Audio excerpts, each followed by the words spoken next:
Good morning. Welcome to Eastern State Penitentiary. I'm Sean Kelly. I'm Senior Vice President, Director of Public Programming and PR. And thanks for coming this morning. We have Sally Elk, our President, in the back, Brett Berlino, our Director of Operations, Jason Olson, our Associate Director for Creative Services, quite a few of our staff here this morning to welcome you. Here's our rundown. I'm going to make a few announcements about the Terror Behind the Walls 20th season, which is this year. I'm going to turn it over to our friend George Wilkins from Lukoil.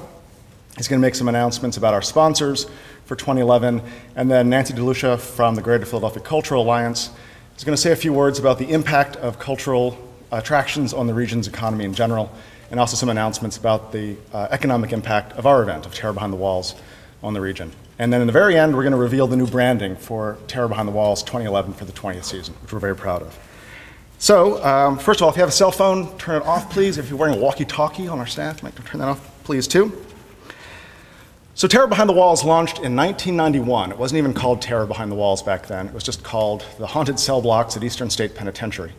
And it provided a lot of the revenue that led to us being able to open the historic site in the first place. The historic site didn't open until 1994. The event wasn't called Terror Behind the Walls until 1997. And I think even then, it would be very hard to predict the way that Terror Behind the Walls would completely change the landscape of Eastern State Penitentiary. But it has, literally. Today, in its 20th season, Terror Behind the Walls is the single largest source of revenue for this historic site. Of the $10 million that our organization has raised to preserve Eastern State Penitentiary, this is not salaries, this is actual construction costs, the costs of roofs and fixing walls and trenching for fire suppression systems, all that stuff. We've raised $10 million, $3.5 million of that is directly from Terror Behind the Walls. It's a huge impact on the way this building physically looks today. It includes a ceiling over our head, which we discovered was in bad shape as we repaired the overall roof of Cell Block 7, and the money to fix a ceiling and let our visitors come back into the space and be safe came from Terror Behind the Walls. So that's just the pure construction cost. We call that capital. But Terror Behind the Walls also does pay for operational costs. In fact, about 65% of the operating costs of Eastern State Penitentiary comes from Terror Behind the Walls. That's the salary of the tour guides, the salary of the administrative staff, exhibits, our audio tour, our art installations, the electric bill, the water bill. 65% of the cost of running this organization is provided every year by Terror Behind the Walls. It's extraordinarily important to run this event, to run the historic site. So we believe that Terror Behind the Walls is literally the most popular haunted attraction in the United States. Certainly it's a destination haunt. You can walk the lines of Terror Behind the Walls and find people from all over the eastern seaboard who've driven to Philadelphia, staying in hotels, eating at the local restaurants. But you can even find people who've flown in from places like California, Nova Scotia, Texas, flown to Philadelphia for this event. It's consistently ranked in the top 5 haunted houses in America, and people travel here to see it. So we're celebrating our 20th anniversary by launching 2 new attractions. We have never done this in a single year to launch 2 new attractions. And we have some new logos for them. So our friends here from the cast are going to show you our 2 new logos, if you would. Ta-da! The Gauntlet is a new opening to Terror Behind the Walls. It is a high startle, very sophisticated series of catwalks over a massive outdoor maze. It's a brand new opening to the show. And Breakout is a new finale. It's a scare zone in the final courtyard that visitors enter with very high-end costumes, some of our excellent staff out there scaring people as they leave the doors for Terror Behind the Walls. So Jason Olson is in the back. He's leading our design team that is designing and building these 2 new attractions. I'm sure he'd be happy to talk to you afterwards. Thank you very much. I'm sure he'd be happy to talk to you afterwards and even show you the spaces if you're interested. And seeing what we're building for 2011. It's by far the most ambitious additional set of attractions we've ever had. So we now work on Terror Behind the Walls 12 months a year, and we're very proud of our partners in the business community without whom we could not do this. We believe that the sponsors of Terror Behind the Walls are among the most creative and visionary business leaders in the region, and we would like to particularly thank our friends at Lukoil who've been partnering with us as our presenting sponsor for 5 years, I believe, into our 6th this year. So George Wilkins is with the marketing team at Lukoil and is going to say a few words. So, George. Great. Great, thanks, Sean. Good morning. Hey, on behalf of everyone at Luke Oil, I just want to say first of all that very glad to be here today. We're very proud to be sponsors of Terror Behind the Walls with Eastern State. As Sean said, it's going on our 6th year now, and we're really excited about this year. We think this year is going to be really, really, really great new attractions with it. When you think about Eastern State Penitentiary and the significance, it's such a significant part of the city of Philadelphia, the history of Philadelphia, and it's just it's a great thing for businesses to be a part of that, especially if you're a retail business, to be able to connect with your customers, to be a part of the community. Eastern State has just been such a great way for us to do that. And as Sean said, it's really neat when you get to work with creative people and put a collaborative campaign together. We're the presenting sponsor of Terror Behind the Walls, but there's a lot of other sponsors too that I'd like to mention. Coca-Cola, Regal Entertainment Group, Halloween Adventure, Philadelphia Weekly, and TLAmovies.com. So it's just, it's great when businesses in the area can collaborate, to be a part of the community, and Eastern State has just been a really great group to collaborate with. With that being said, I'd like to introduce Nancy DeLucia from the Greater Philadelphia Cultural Alliance. She's going to come up and say a few words, but we're excited about this year. Thanks.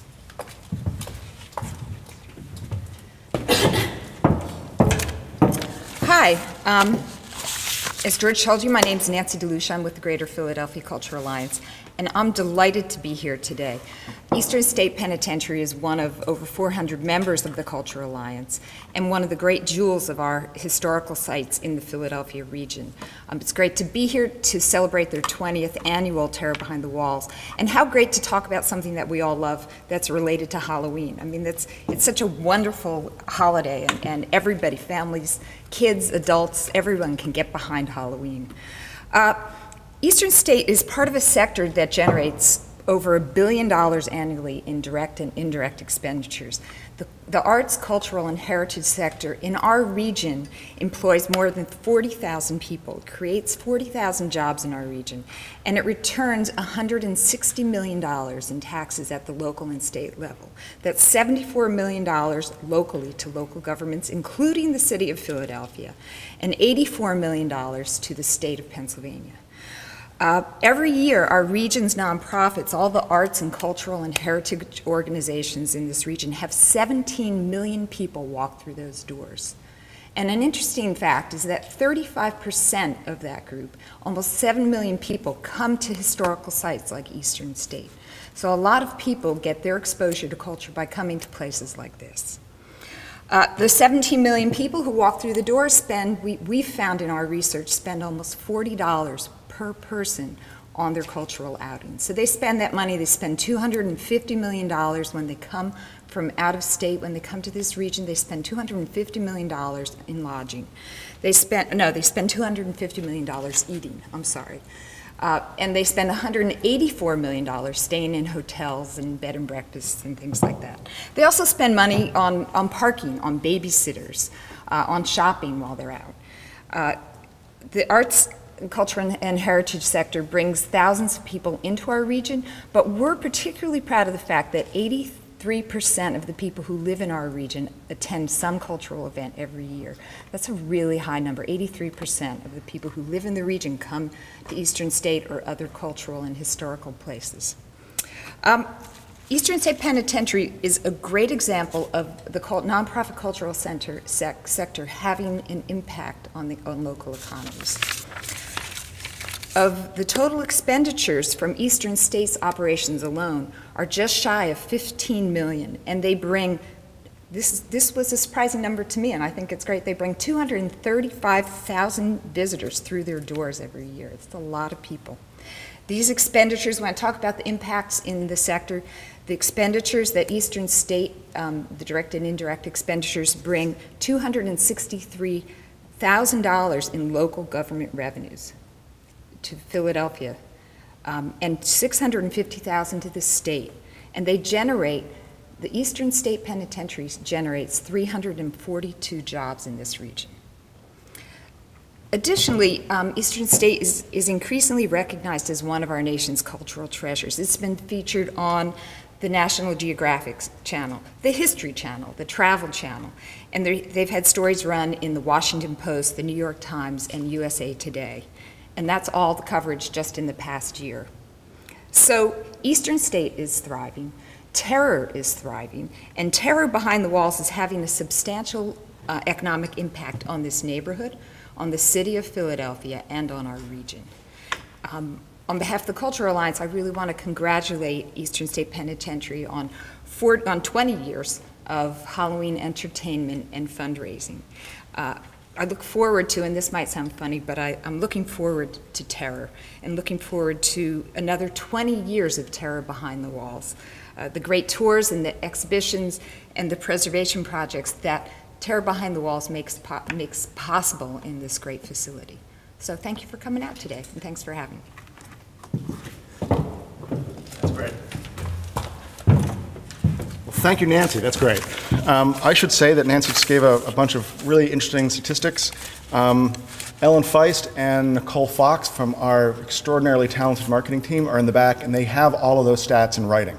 So if you didn't make notes, a big section, a big reason that we're having this event today is to draw attention to the economic impact of this event, and so we have that written down for you if you like. So last thing, we're going to reveal our new branding. So again, we're going to have a couple of our characters from the show coming up. Give me 1 second. I just wanted to say, to celebrate 20 years, we wanted something really new and interesting, and not a whole new brand, but a different take on our Terror Behind the Walls brand. We worked closely with Rob Babick from Ardexis, who is the marketing agency for Lukoil, also with our friends at Macalino Marketing and our terrific creative team in-house to create something that looked really bold and new for Terror Behind the Walls 2011. And so, without further ado, ooh.